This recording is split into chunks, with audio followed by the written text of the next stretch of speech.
Welcome back, everyone, to the Eltropy Exchange. My name is Mike Pupil, and today we've got an incredible podcast that is lined up. And so on the screen today, you are seeing Mr. Brian Waldron, and it's going to be a pleasure to introduce you. So thank you for carving out some time. Oh, no worries. Happy to be here. Thank you so much. Amazing.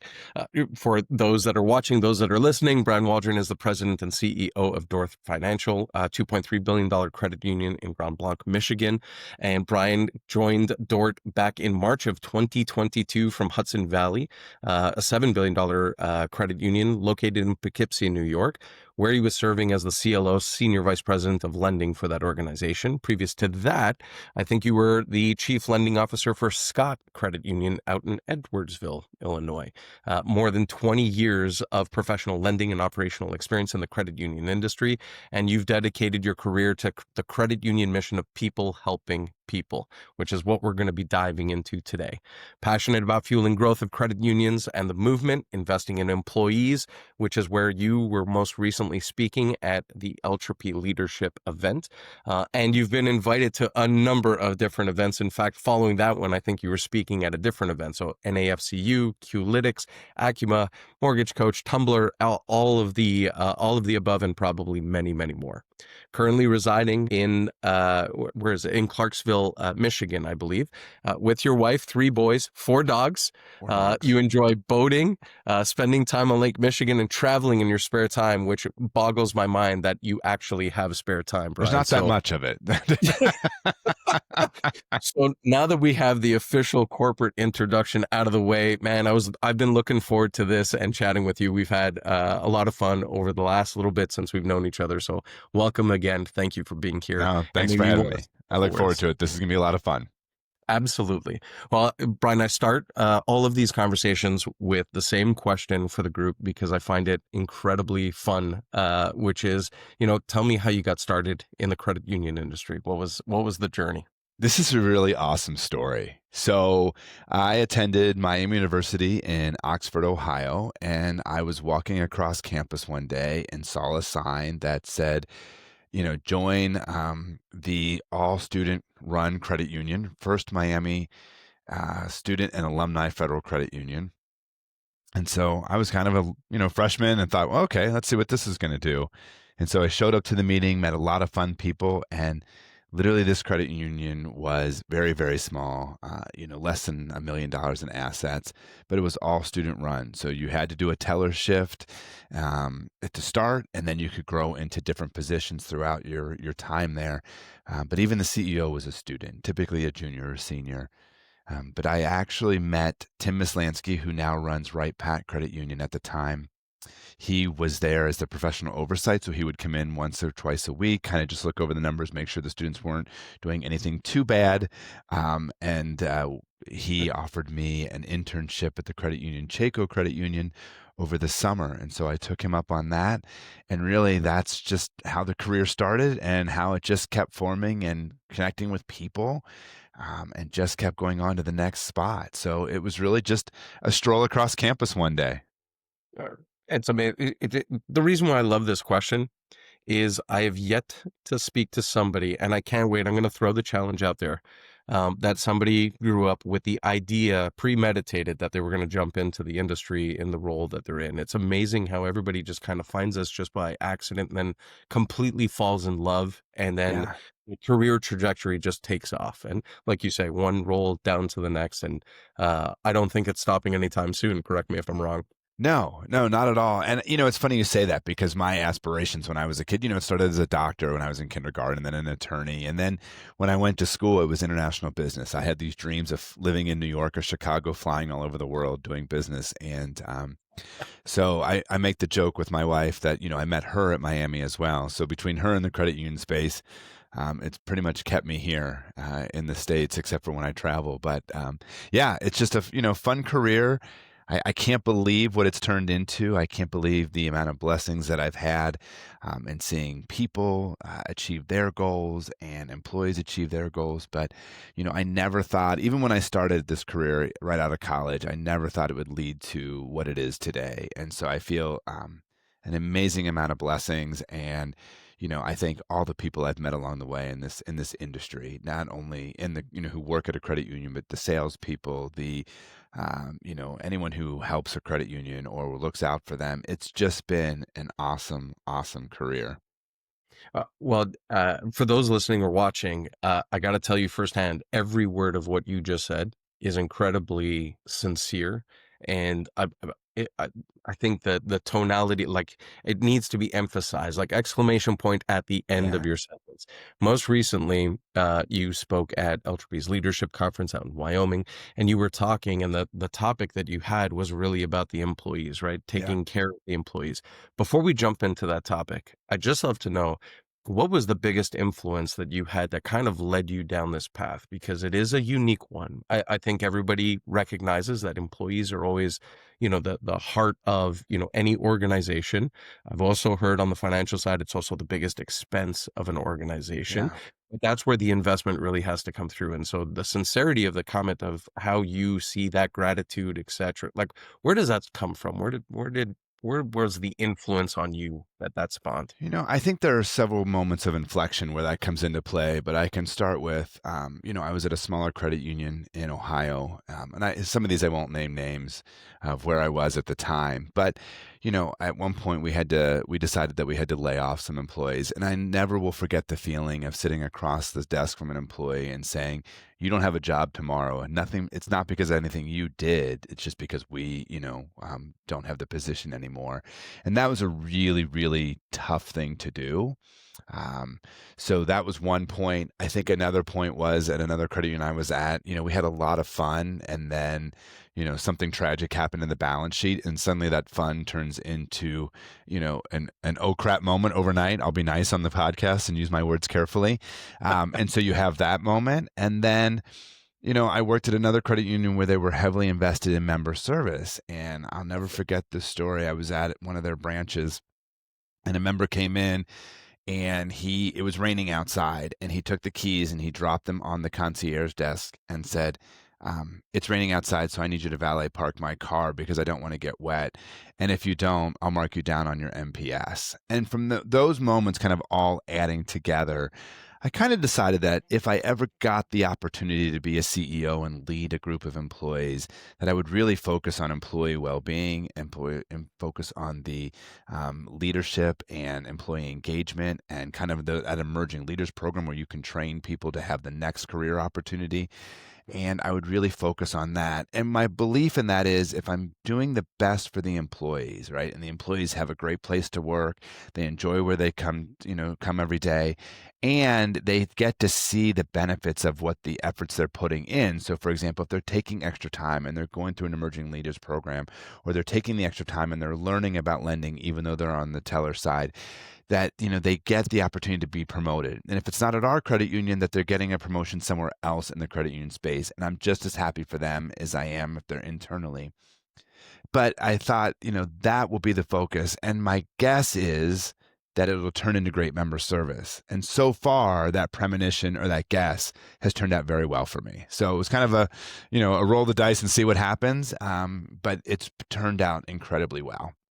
Uh, bold request to have the car parked. I don't know if I would have been as calm with that piece, and I'm sure you're probably toning it down a little bit. I love Maybe it. I might have stood up and had an interaction with the member, and but I was very polite about it. But I'm just that's not what we do. That's not how this works, etc. Yeah. I think, there is a lesson to be had with that, right? I think, there is a difference between managers, leaders. Leaders really don't try to manage the group. You're supposed to have employees in your care, and you're That's right. supposed to be, they're under your protection, so to speak. And with that, the only way that it works is if there is communication that is very healthy. There has to be honesty in the communication that takes place, transparency in order to develop that relationship. You talk a lot about, having that direct approach and creating trust, accountability, Hmm. and working together as a team, a true team. You've also mentioned before to me personally, you've said, I don't hide from anything as a leader. Talk a little bit about your approach in terms of transparency and creating that trust so that there is an environment that when these scenarios happen, employees don't get nervous to voice if you haven't witnessed it, but feel open to communicate with you that now there is somebody that is looking out for them.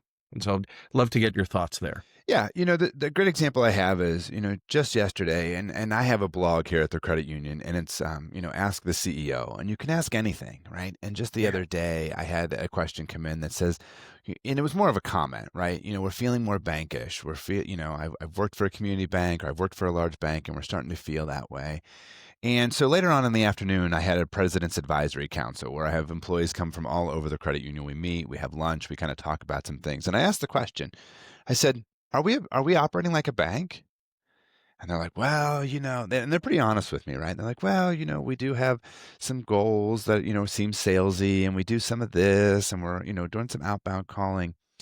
And I started going through the financials, right? And I started showing them, okay, here's our gross income. Here's our expenses. Here's our dividend expense, right? And here's our net income. And one of the employees used to work for the bank that we acquired about a year and a half ago. And I said, if I was a bank CEO and I was giving this bottom line to investors, would this work for the investors? And he said, absolutely not. And I said, so therefore we're not operating like a bank, right? Because I'm making a lot of gross income, but I'm giving it back to the community in so many different ways. And here's how I do that. And it was kind of an eye-opening moment. And, then we started chatting about, well, why do people feel like it's a bank, right? And, employees said, well, I heard from an underwriter that they can't make the loan decision, that they've had a member who's, applied for a loan and they used to get the loan and now they can't get the loan, even though they paid every loan back. And I just looked at him, and I'm a pretty candid person, as you know. And I just said, can I be candid for a minute? Can I be like really candid with you? And all the employers are like, yeah, please do it. They love it when I have these candid moments. And I'm like, that's bullshit. I'm like, any employee that tells you they do not have the empowered ability to make a decision is absolutely wrong. We have guidelines for underwriting, but we do not say you cannot approve a loan unless, of course, the member is actively delinquent or has a charge off, and we're working through that process. But there's nothing in writing that says you can't do that. Now, and a manager may not like your decision, but if you have the ability to say, this is why I did it, we're okay with that. And I said, so these are the stories that you need to share again. When an employee is saying something to you, you have the ability to say, I don't think that's accurate, right? And change the conversation. And so I'm, again, empowering employees to do that. But I'm also big on accountability, right? So you have to tell that story. You have to be honest with that story. For any of my former employees that are listening to this podcast, which I hope there's not too many because they're probably laughing, they'll also say, yeah, Brian says a great deal about how fun it is to work for him, and that's accurate, but he has very, very high expectations, right?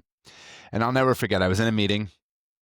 It was not at Dort Financial. I was in a meeting. I had my marketing team. I had all my lending teams with us, and marketing was kind of going through their plan for the year. And two of my marketing people were just not on the same page. And at one moment, I stood up and I said, okay, we're going to stop this meeting. It's clear that you are not prepared, and that's fine. I'm going to give you time to go back to your offices and prepare for this meeting, and we'll reschedule and come back. But this is a waste of everyone's time in the room. And so having that very direct approach, right? One, told people that, it's not acceptable not to be prepared. And two, he's going to give us a second chance. And actually, I probably saved the meeting in its entirety because they came back 2 weeks later and they were prepared, and it was a great meeting. But I have those moments, right? And so people do kind of laugh at them. But, I think that having the accountability, being transparent with your employees, it's not always fun. And when I say employee engagement, and I think I said this at the Eltropy conference when I was talking, it's not about jeans days and pizza parties and having fun all the time. It's not a Zappos environment, right? We're not decorating our cubicles crazy and having that kind of fun. But it is about being respectful. It is about knowing the employees who you work with and what you do with them every day, and having a very respectful environment that has high expectations, but we will have some fun along the way. but it's Sure. not focus on fun. It's focus on getting the job done and succeeding together. And what I find is that employees really value that. 100%. I think that's the balance that has to take place, right? Like everybody wants to create a happy environment. Happy employee equals a productive employee, that Yeah. tagline that everybody puts in. I believe it. I think most people do. If you're in a good mood, you kind of want to jump into some of the projects. Yeah. So that leads to my piece of, as you're hiring, that comes as a cultural decision as an Yeah. organization. And it has to be the teammates that you're bringing on board. So what do you look for, in that team member approach when you're hiring or you're coaching, willingness to accept feedback and coaching? Not everybody is willing to accept. I think most people get defensive as soon as you start to offer some advice or some coaching areas. Walk me through a little bit about your mantra as to how you created that as an organizational structure. Yeah. So, for me, it starts at the very top, right? So if I'm looking at my executive team, I have to be open and honest with them. And so we do have the same one-on-ones that we expect our managers to have with their employees. Every week, I am meeting with my team one-on-one and as a group, and they understand how I operate. Right now, I was very blessed. I was able to bring in two employees that I worked with in the past, right? And I think the best question that some of the current executive team asked one of the new executives that came in is, well, you've worked for Brian before. How is he to work for? And her response was very simple. And she said, Brian will give you enough rope to do whatever you need to get done, and he'll let you fall off the cliff, but he will always pull you back up if you have problems. Right. And that's exactly how I feel about it, because I will give you that ability. Right. You don't need to come to me for everything. I do not want to micromanage. I'm not very good at it. Right. But if you come to me and have a problem, I will help you fix it all day long. And that's kind of my mantra. And so we study that all the way down. Study's not the right word. We implore that all the way through the organization, right? Empower your staff to make those decisions, waive the fee, make the loan, do these things. And so when we're interviewing, we're talking about empowerment. We're talking about, hey, Michael, when you're with a member, how are you interacting with them? And if a member comes with this one, this scenario, what is your What do you response? And we listen for that. And if you're saying things like go ask your manager, we're trying to change that conversation to you have the ability to do that, right? You can make that decision. And so we're doing that right away. The other thing too, during the hiring process is, we want feedback from employees. So we do stay interviews, we do exit interviews. I didn't pull them out, but I have two binders, the big binders that you can buy at Walmart, Yep. this size.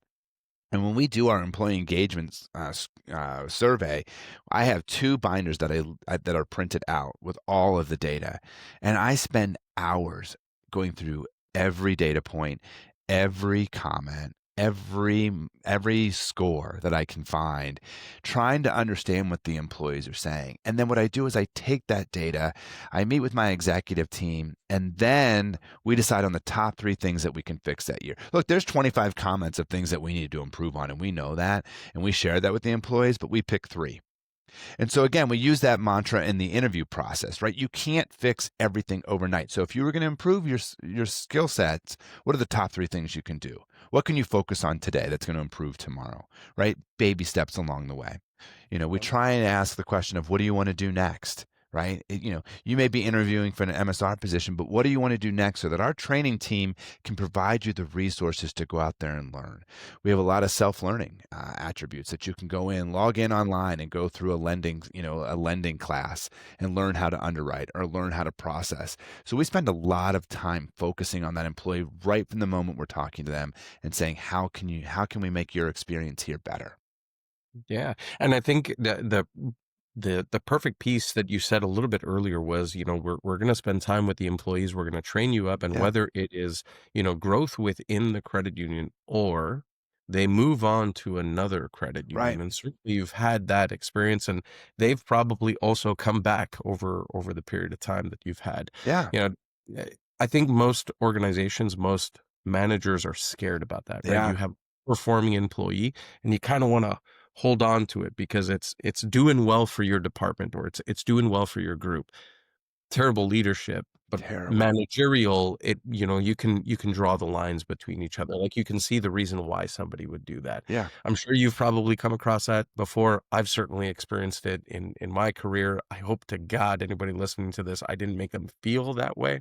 Yeah. Um, I'm sure I made that mistake early on in my career. I mean, I can't think of a specific example, but I do remember, like, a manager leaving. I thought, oh my gosh, it's the end of the world, right? Like, what in the hell am I going to do now?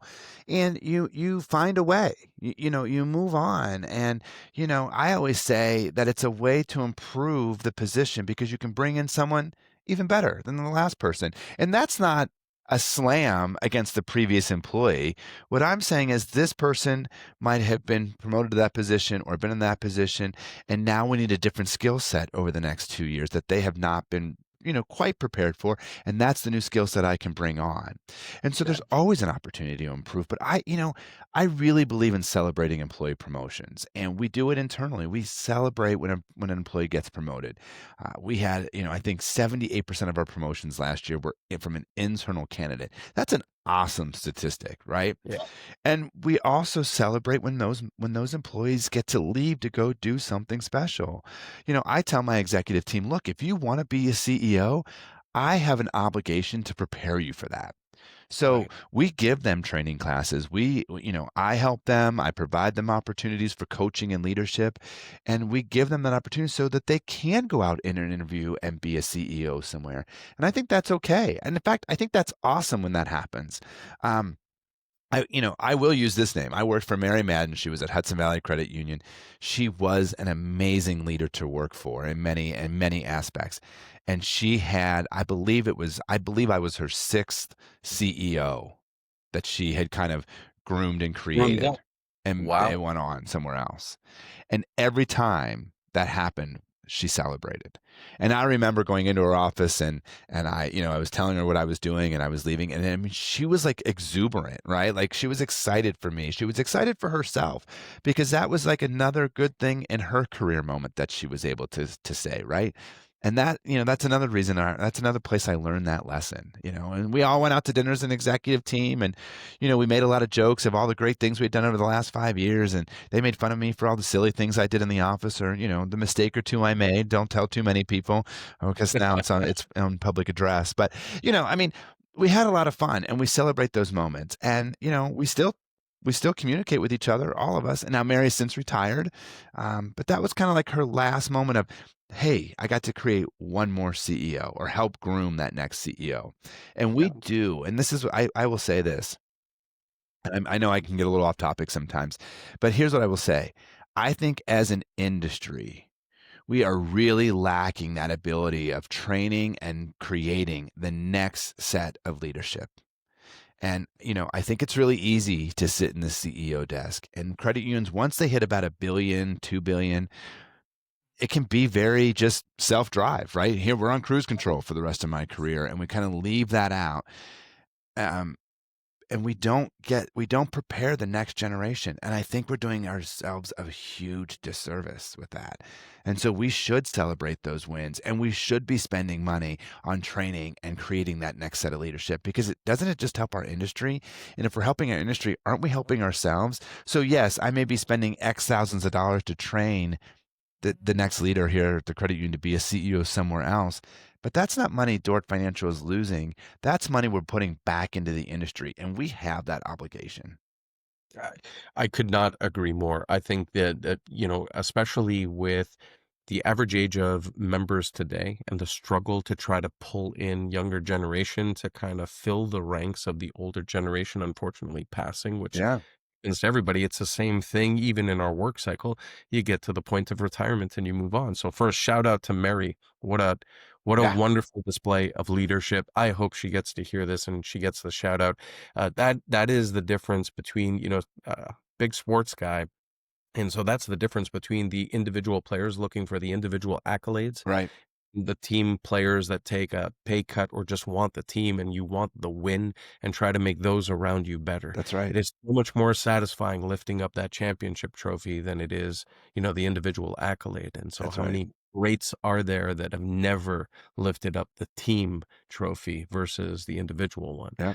Um, no disrespect to some of those that were team players that never got there. It does take a team. Hey, it So does take everyone on the yeah, team, and let's be honest, yeah, it it doesn't is always there. happen. You mentioned something earlier, and I think this leads to the strategic growth of Dort, because Dort has seen some terrific growth as well under your stewardship. And you mentioned before that you bought a bank. Yeah. Now, walk me through that strategic move for those that may not know or didn't see, the announcement. What was the idea behind it, and the strategy that you were thinking of? Yeah. So for us, I will say this. So again, I'm going to go back to my days in New York because I think that's, kind of where this started is I was in charge of creating their mergers and acquisition strategy. Now, even though I was there and in charge of that strategy, we never got to the point of actually merging a credit union or acquiring a bank. However, they have since. So I'd like to say I played a small role, but I won't tell the new CEO that because he'll just roll his eyes and laugh at me. But Geez. but when I came to Dort, I really took the time to look over the board's strategic plan, right? All the comments they were able to make in the plan, the way it was written up. And one of the things that they said was, maybe we'll have in 10 years, we'll have branches in Florida. Now, it's not unheard of in the state of Michigan to have a credit union branch in Florida, right? We see several credit unions down there, and I kind of refer to it as the Michigan Triangle. And so, typically, you buy your house, and I hold up the Michigan, here, but you buy your house, and you're kind of in the Detroit, Lansing area, and then you go up north somewhere, right? And then you buy a house in Florida. Like it just happens. Every Michigander, it seems like a big majority of people do that in here in Michigan. So I call it kind of the Michigan Triangle. But I was reading the strategic plan and I thought, okay, well, that's interesting, right? So I reached out to a couple of my contacts and they said, hey, if you find the right organization and if it makes sense for Dort Financial, just reach out to me. Give me an opportunity to look at it, right? And I was CEO for probably, I don't know, 7 or 8 months. And they called me, some of my industry contacts called me with this opportunity. And I started looking at the documents and started looking at the financials and kind of digging through and even pulled my CFO in and said, look, I'm not the smartest guy when it comes to numbers, but you're better at this than me. What does this look like to you? And we started to get really excited, right? Like this looks really good. And so we went to the board, right? So here I am, new CEO. Walking into a board meeting and say, hey, we need to go into executive session and I want to present something to you. Nice. I thought, okay, this is one of those career moments. They could walk me out the door after this meeting and say, you're crazy. And that's not what we hired. Or they could say, hey, this is really awesome. Right now, like any good board should, they had some questions. They had some trepidation, but they said, hey, we trust you. Keep going forward and keep us updated. And that was the best response they could have given me, right? And so we went down the path and we pulled in other industry experts and we ran more financials and we ran kind of an acquisition strategy and we did our due diligence and everything made sense. And so we went ahead and we closed on the deal. We received 4 branches in the state of Florida in the West Palm area, which actually was a really good move for us. There's not that many credit unions in that area. So it's not like we were going down there and competing with other Michigan credit unions or other credit unions that were, plentiful. Whereas on the west side of Florida, there is a lot. So we're on the east side over there in West Palm. And it just has been a phenomenal acquisition for us. The team that we acquired has been great. We're so excited for them. They added some expertise in our commercial area, although we were already very strong. They added a secondary layer. We are now overlaying consumer expertise in their kind of neck of the woods. And so the way the two teams kind of melded together has been awesome. Now, I realize that doesn't happen in every acquisition. So this is just one of those unicorns that did occur, but we kind of felt this all the way through. Right. And so it was great. So when once we closed and we celebrated and then we did the system conversion, we've just been moving forward ever since and we've been really happy with it. There's a ton of M&A that's happening right Yeah. now, and your history coming back from M&A, from prior organizations. What advice would you give? Because I think that there is the idea, and we were speaking about this at the conference, the idea of bigs getting together with bigs and the decrease of credit unions as a whole. But this is credit union acquiring bank, and so what advice would you give to other credit unions about M&A? Because it felt like you just kept your eyes open and possibilities Yeah. to be evaluated. Well, this is what I say. Every credit union, whether you're big or small, should have an M&A strategy, right? And this should include your negotiables and your non-negotiables.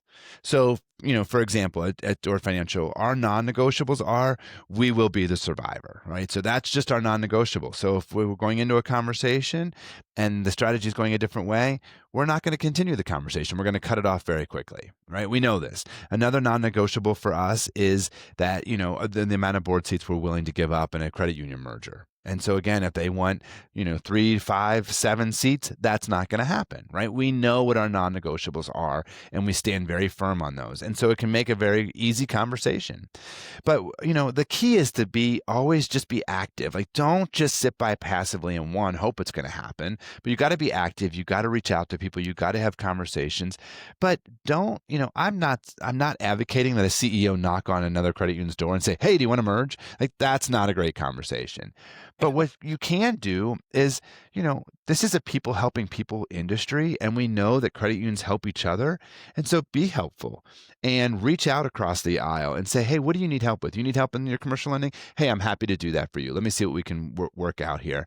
And the idea is that when something does come about where a merger is a great opportunity or the next strategic move, you're the first in line to have that conversation. So don't knock on doors. Don't be like, "Hey, it's you I want."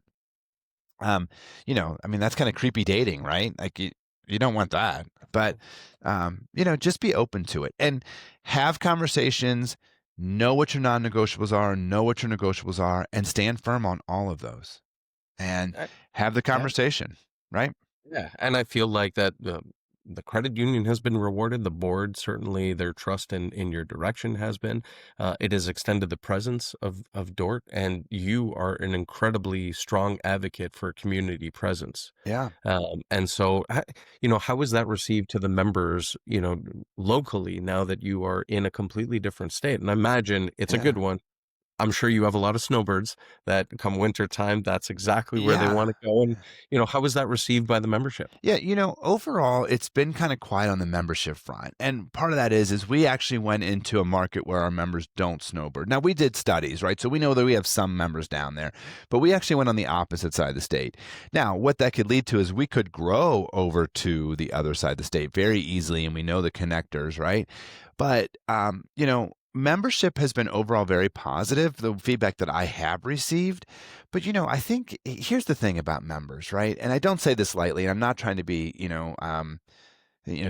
kind of, I'm not being mean about it, but members don't care. What they care about is their accounts and their loans and their ability to do financial transactions, right? They care about themselves. And so if you do it the right way and you kind of lean in and you're providing the best member service, you're not going to hear negative feedback, right? And so now listen, if I wasn't providing good member service in Michigan and suddenly I'm buying a bank, they're going to go, "What the hell are you doing?" Right? Like you don't even have your shit together here in Michigan. How could you do this?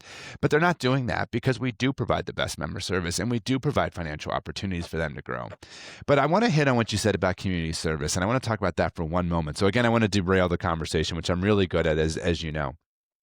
I love it. I think it's so important to be involved in your community. So, again, I'm going to start when I came on board the credit union. We had this long-winded mission statement. We want to be the number one financial blah blah blah blah and more blah blah.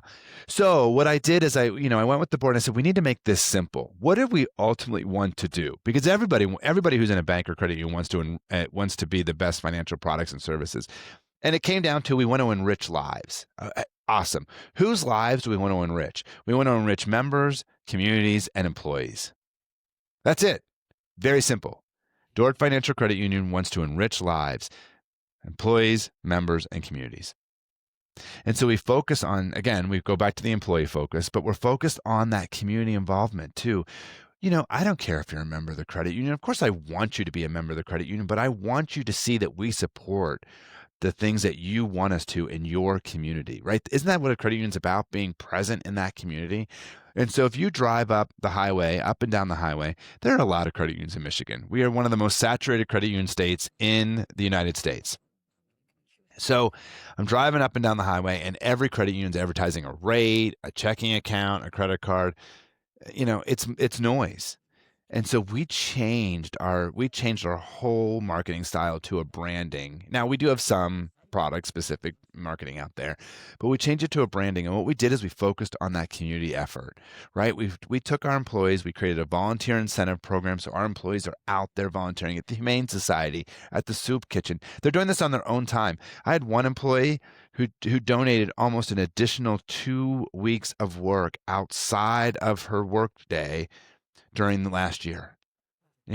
It's amazing. She brought her family and friends along. I think one thing, she even brought her dog along. I mean, so, it's a family affair. And so now we can say that our employees gave back 2,500 hours, right? Yeah. And that means something, right? And so we don't just put a dollar amount to it because, yeah, we give money, but we also have our employees who are buying into that. So now I have employees who are buying into work, right? They're coming in, they're loving life, they're seeing the membership. And now it's between 6 and 9 at night, and on the weekends they're volunteering their time, and they're saying how awesome it is to be out there, and people are seeing them, their members are seeing them, the community is seeing them. And so we've really turned it into enriching lives. And so we are truly living our mission statement. Yeah, I fundamentally believe this. So I got the opportunity to my first foray into credit unions, as you know, and everybody I think kind of realizes this now. I'm from Montreal, Canada, so our banking system is very, very different. But I got a little taste of the credit union, industry back in 2016, 17 with electronic signature. Yeah. And I think I told this joke at the event where, I got heavy pushback from credit unions where it's like, there's this great new technology. All you have to do is just touch your phone and, there's a signature. And I got the pushback of how dare you? We want members to come into the branch. We want them to sign to have that experience. And today, every single person, when I ask that question, who here uses electronic signature, the entire room raises up their Yeah. hand. Now, to bring it back to what it is that you're saying, I agree with you. It has nothing to do with the rate, in fact, right? Like people will give away. And the perfect proof, and I'll give 2 proof points. One is the proliferation of payday lenders. They've Hmm. exploded. And so right there tells you I'm willing to pay 500, 600% instead of the 10 that would be probably offered at a credit union, Hmm. right? The second one, I just did this at America's Credit Union in Kentucky. I asked the group and was talking on collections and the rates. And they had an economist that got up there and talking about, the job market, the performance of portfolios. And he had all these graphs. Good speaker, a lot of data. Yeah. I only remember about 2% of it. And one of the things that he said is that, well, the reason why credit unions portfolios tend to have, lower levels of delinquencies is because of the rates. And my jaw just dropped. And so I get up on stage, and I hope he's not angry with me. But before I even introduced myself, I said, I got to capitalize on this because I'm going to forget it. I said, please raise your hand if you have an indirect portfolio in the room. And like 80% of the hands went up. Sure. And I said, keep those hands up if that is part of your portfolio that is performing the worst. And not a single hand went down. And I said, it's the same rate as your direct members. And so why would it be not performing? The reason is the relationship, Hmm. right? And so to your point, not that you don't care that there's a member, it's the brand that you're building in the community that if now somebody goes in and you have that indirect, who the credit union is. I think, part of it is to give back to the community and to fill the mission of the credit union. But a lot of it is to say, hey, we actually care. Hmm. We care about your financial well-being. And this is why we're reinvesting to lower the rate. We could charge you more. We could charge you a ludicrous amount and you'd still take it, but we don't Hmm. because we care about you. Hmm. So I don't know if you agree with that piece. I mean, you can talk a little bit about how you handle that from the Dort side, but I certainly see that from, bird's eye view, so to speak. Yeah, I do agree. And what I will say is this. I think, I'll turn this into a whole other conversation that we could probably go off on a tangent about. But I will say that by and large, I don't think people understand the why a credit union exists or what the real difference is between a credit union and a bank. I mean, I think if I go out on the streets and I had a microphone and said, "Hey, I'll give you $1,000 if you can tell me the difference," I'm probably going to give away very few $1,000 prizes. I just am. I, I I think agree. what people do think is, though, if I go to my credit union, and a lot of people will say my credit union, I will get the best member service. And I know the tellers, and I know the loan officers, and I know the branch managers. And guess what? They know my name. And if something is going on in my life, they care. Now, I'm not saying if you work for Chase, you don't know your customer's name, and I'm not saying they don't know your name. Certainly, there are relationship builders out there. But by and large, as it continues to grow, you become more of a number and less of a person in those situations. And that's where I think collections comes into play. So I think when you call in or we call you because you're delinquent on a loan, we are there to help you. Of course, we want to get your payment, right? I mean, come on, we're collecting.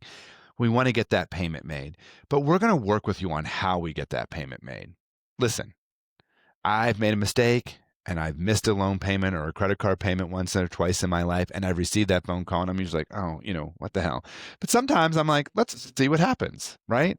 And I'll tell them a story about why I missed the payment, and they don't care. They don't try and help me. They're like, okay, well, you can pay next week. I'm like, well, I can pay right now, right? I just forgot. I'm busy. Like I forgot. But they don't try and help me, right? They don't care. And so that's where I think the credit unions really come into play, is how are we helping? Um, I've heard it said, oh, you look like a bank, you operate like a bank, you have the same products and services as a bank. You're right.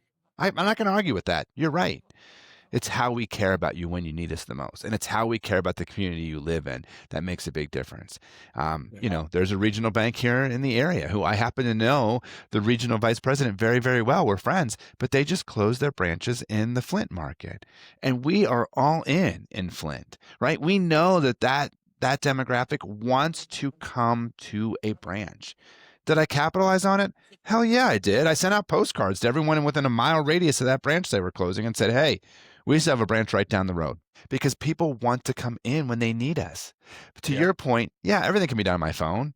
But if I need somebody, you better pick up the phone and you better be at the branch. And I've gone into bank branches with like, well, that person's not here today, or here's the number you got to go call. That's not why I walked in. I drove here specifically to get this taken care of. So again, it goes back to your employees wanting to fix the solutions and to be empowered to do so.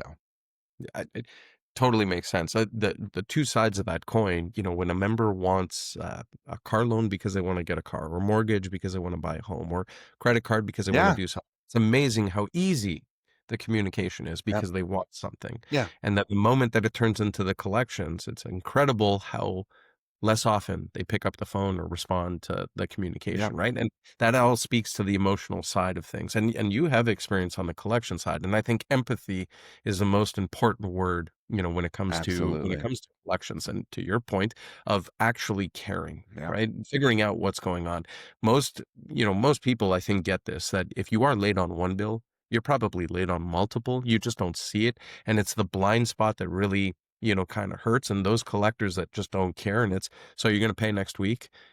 Take a step back, figure out what's going on. There may be additional hardship that's in there, and the portfolio may explode, and you lose the opportunity to creating that relationship with an individual.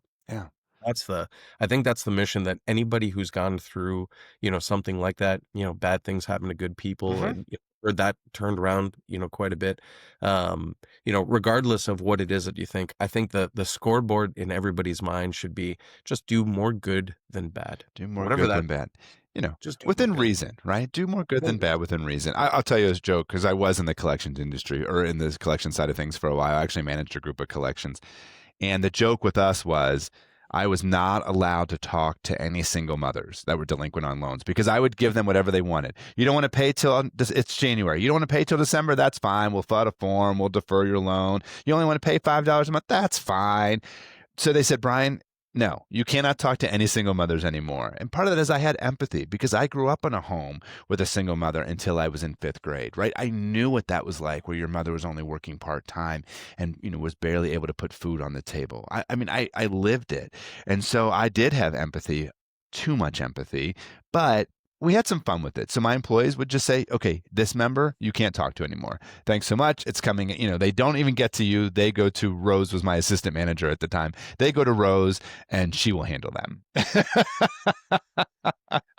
Well, the definition is to understand and feel. That's right. Person is going That's through. Right. I do. Yep. $5 is fine with me on a $300 payment. I don't care. We're just going to postpone it for a year. You do you. Yeah, you know what? Yeah, and they probably loved it, and they were fiercely loyal afterwards. I It, don't know financially if it's the right move, but I'm sure they some probably. were, some probably took advantage, but yeah, I know it was great, and the employees were great. Like you have to have fun with it, right? Because I didn't realize what I was doing. It was a secondary reaction, right? Kind of subconscious.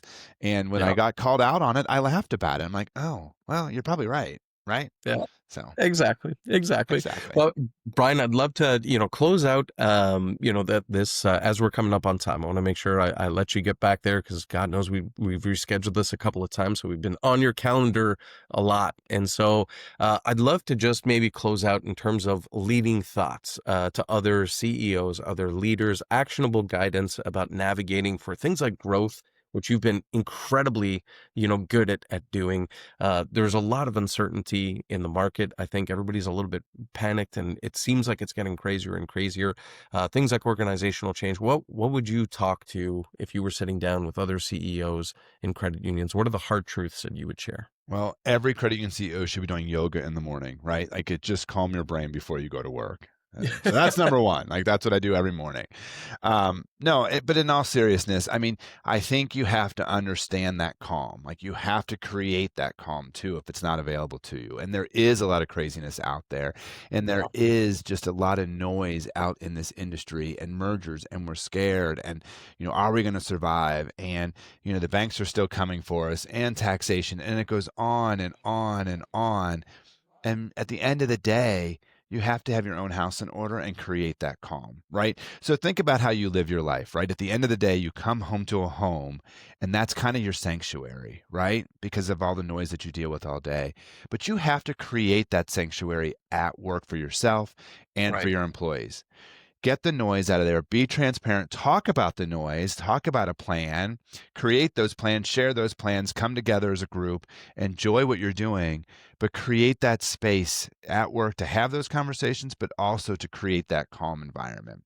Yes, we're going to get crazy. Yes, things aren't always going to go our way. Right now, I'm in a liquidity crisis, right? And I've been talking about deposits and deposits and deposits for months, right? And I do get crazy in my executive team meeting, and I feel like people aren't listening, although I know they are.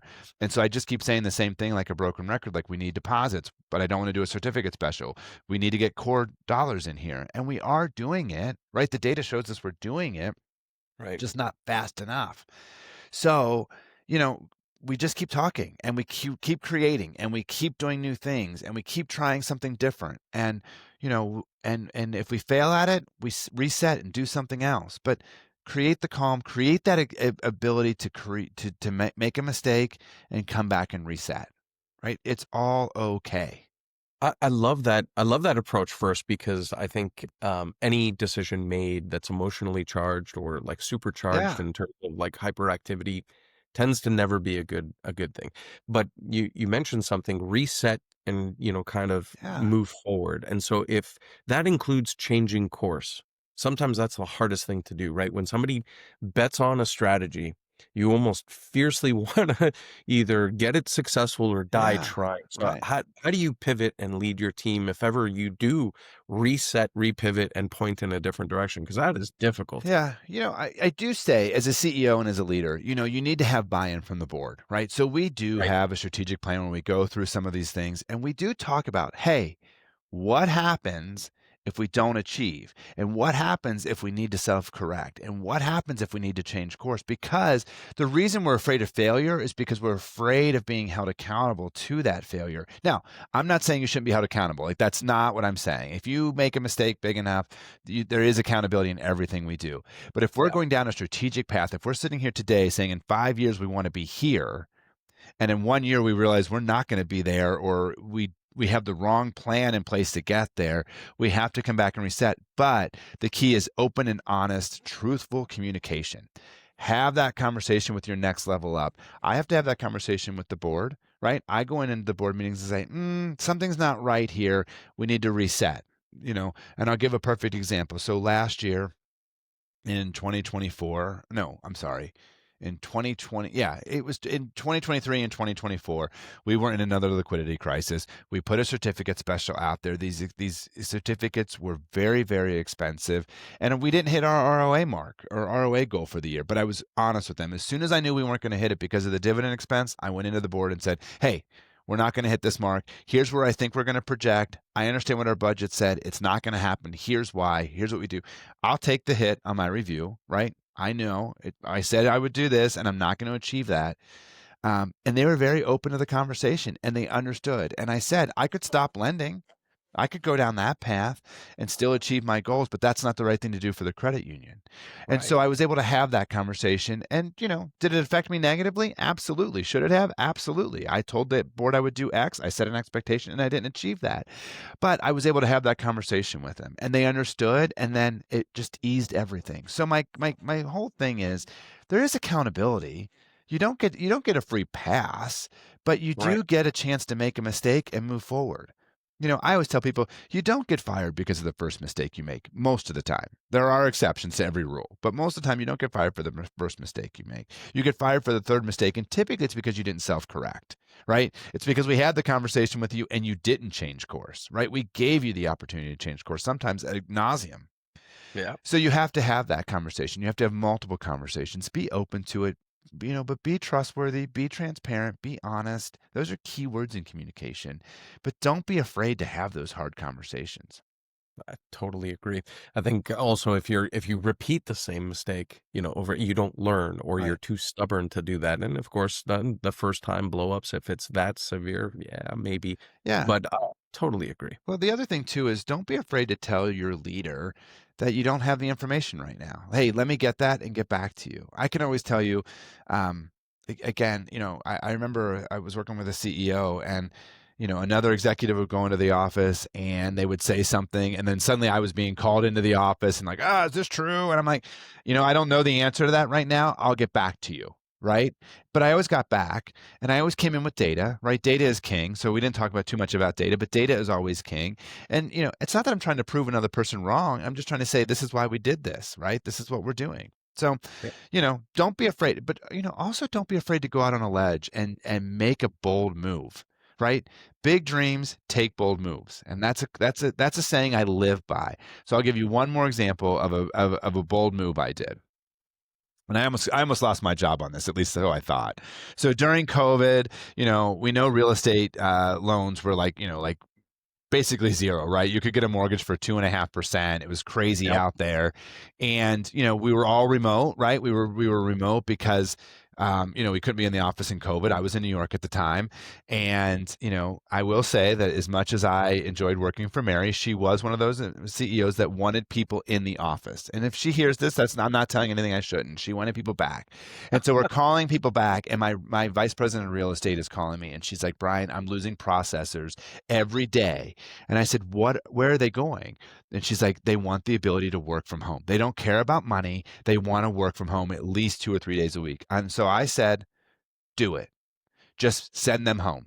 Really? Yeah. This was against every actionable item I've been told by my CEO. Get people back in the office. I want everyone in the office. This is where we're going to work. This is our headquarters. I said, send them home. Get them out of here if we'll keep them.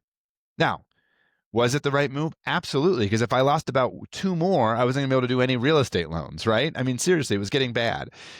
And so I made that decision. And I remember Mary calling me in. Did you tell our employees they could work from home? Yep, sure did. Absolutely. Here's why. Here's the data I have. I was losing this many people. This is what they were telling me. They could have gone here for more money, but they didn't. They just wanted the ability to work from home 2-3 days a week. It was the right decision. We agreed it was the right decision. We agreed on a different plan to bring them back as things kind of settled in and more people returned to the office. And that is happening across the country right now. But we agreed on a plan and we set that plan in motion. But it was a big, bold move. I mean, when she called me in, I thought, here we go. I'm done. Well, shout out again to Mary for not doing that. Yeah, not firing me.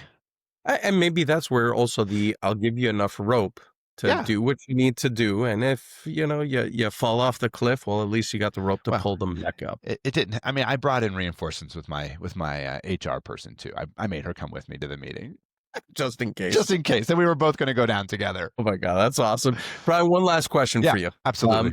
This has been a blast. I love it. Every interaction that we have, my cheeks always end up being a little bit sore from smiling and laughing.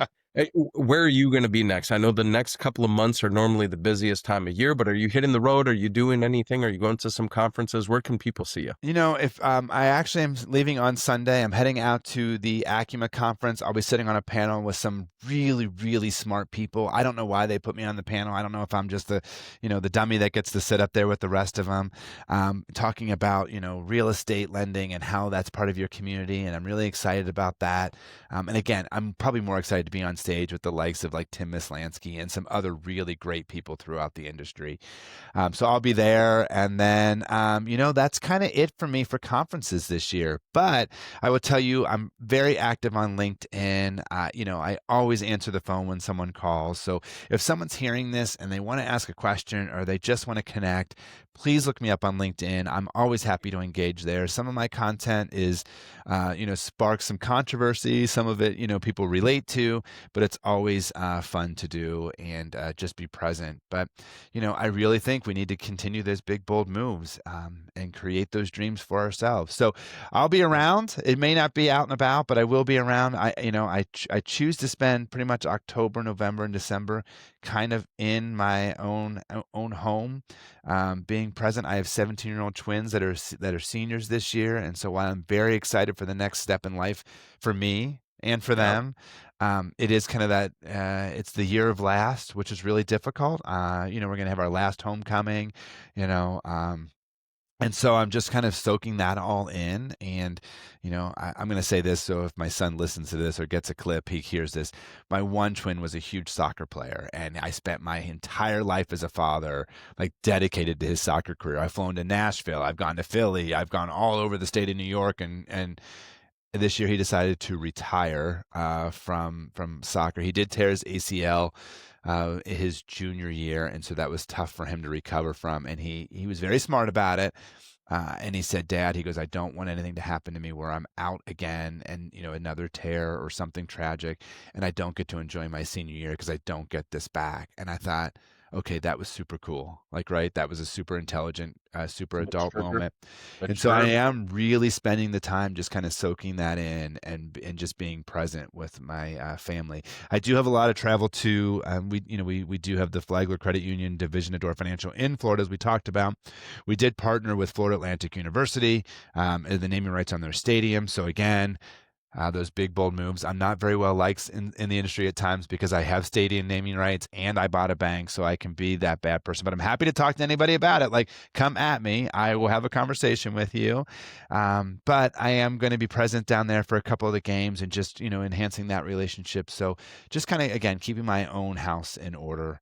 And my cards in order for my own peace and tranquility. But I am practicing yoga every day, even on the road. To keep that calm. So, I would encourage everyone to, take that bold move, create that big dream, and live it. And if you need help along the way or you just want to talk it through, I'm always available to connect with me somehow. Well, I think Acuma is incredibly lucky to have you on that panel. You are insanely humble. I think you are well deserved to be up on that panel Thank with you. the smartest and the most strategic of thinkers. I think anybody listening or watching this will absolutely agree. Brian, it is exciting to have leaders like you drive this mission forward.